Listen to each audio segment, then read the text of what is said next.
Have you ever been treated rudely by a stranger? Or maybe you're surrounded by a rude or toxic environment.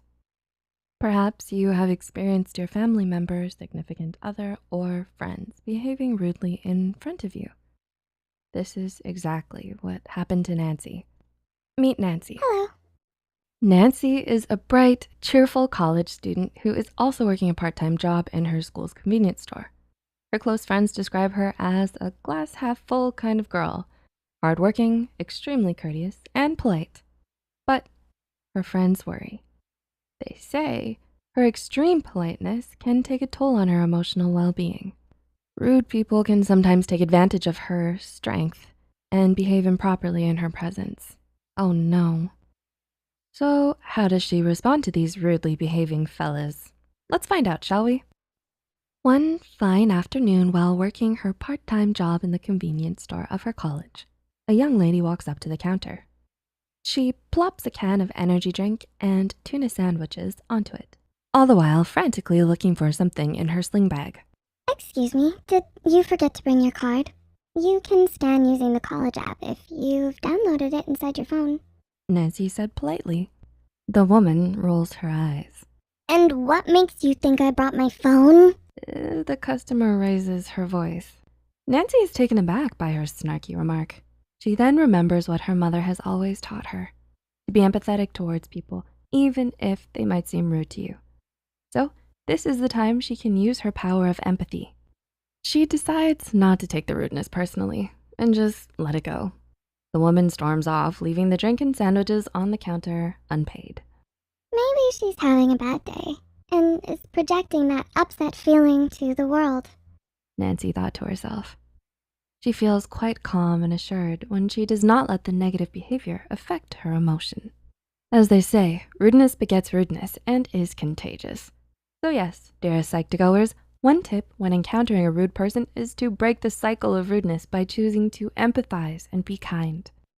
Moving along, do you know what happened when Nancy had to prepare a presentation along with two other group mates the other day? Meet Will and Amber, the school's hotshot couple. They were Nancy's group mates. Unfortunately, both of them contributed very little to the preparations. Nancy was the one always arranging a meeting to discuss what they should do regarding the presentation, and most of the time, the couple would bail out. They said they're too busy with their other classes, so they always postponed the discussion. The class presentation was in 2 days, so Nancy decided to send the couple one last text in the group chat, inviting them to complete the slides together with her in the library.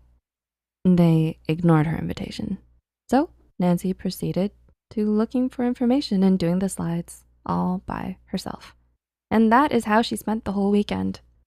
Finally, after finishing up the slides, she logs onto her Instagram only to find it filled with pictures of the star couple's Saturday date. Outraged, she then remembered reading an article a while ago on how to behave when someone is rude towards you. It said one of the ways is to count to 10 and take a few deep breaths. So she did that. 1, 2, 3. Nancy counted, taking a few deep breaths in between. She asked herself, Is it really worth losing my cool over this? Nancy decided that it's a waste of her emotional energy to let this get under her skin. She lets it go, since she doesn't want the situation to take up too much room in her life. 2 days later, the group presentation turns out quite well. The professor compliments the slide presentation, stating that the designs and bullet point information is very engaging to the audience. Hearing the compliment, Nancy is elated and feels appreciated. However, her bubble of joy bursts when Will says, Thanks to my dearest Amber working very hard for the presentation. Without her, these slides would be super dull. Do I spot another rude and disrespectful behavior? Psych2Goers, here's another tip. When you're dealing with disrespectful people, you need to summon up your courage. Always trust your gut instincts and intellect.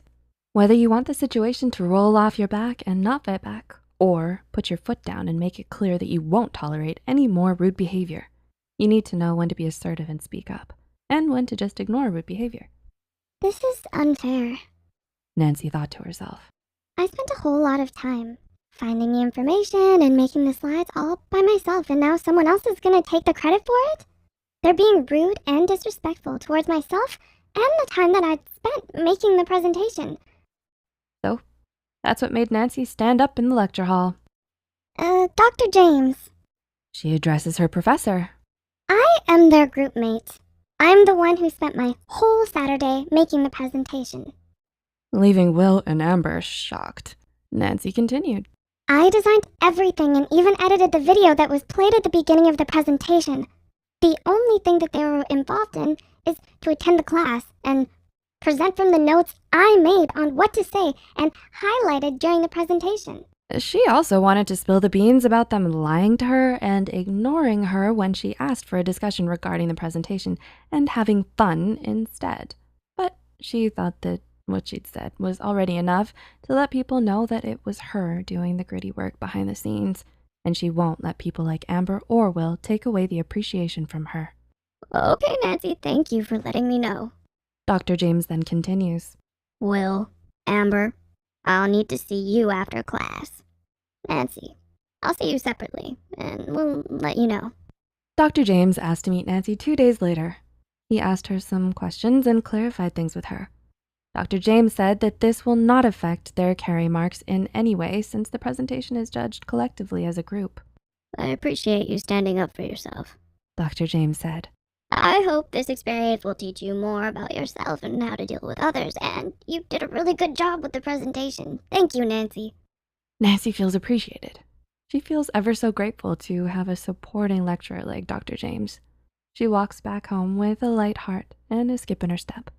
After all, there is a way to stand in the face of rudeness without resorting to it yourself. Have you ever encountered a person behaving rudely towards you? How did you respond to them? Now that you have some tips and advice from Nancy, let us know in the comments below.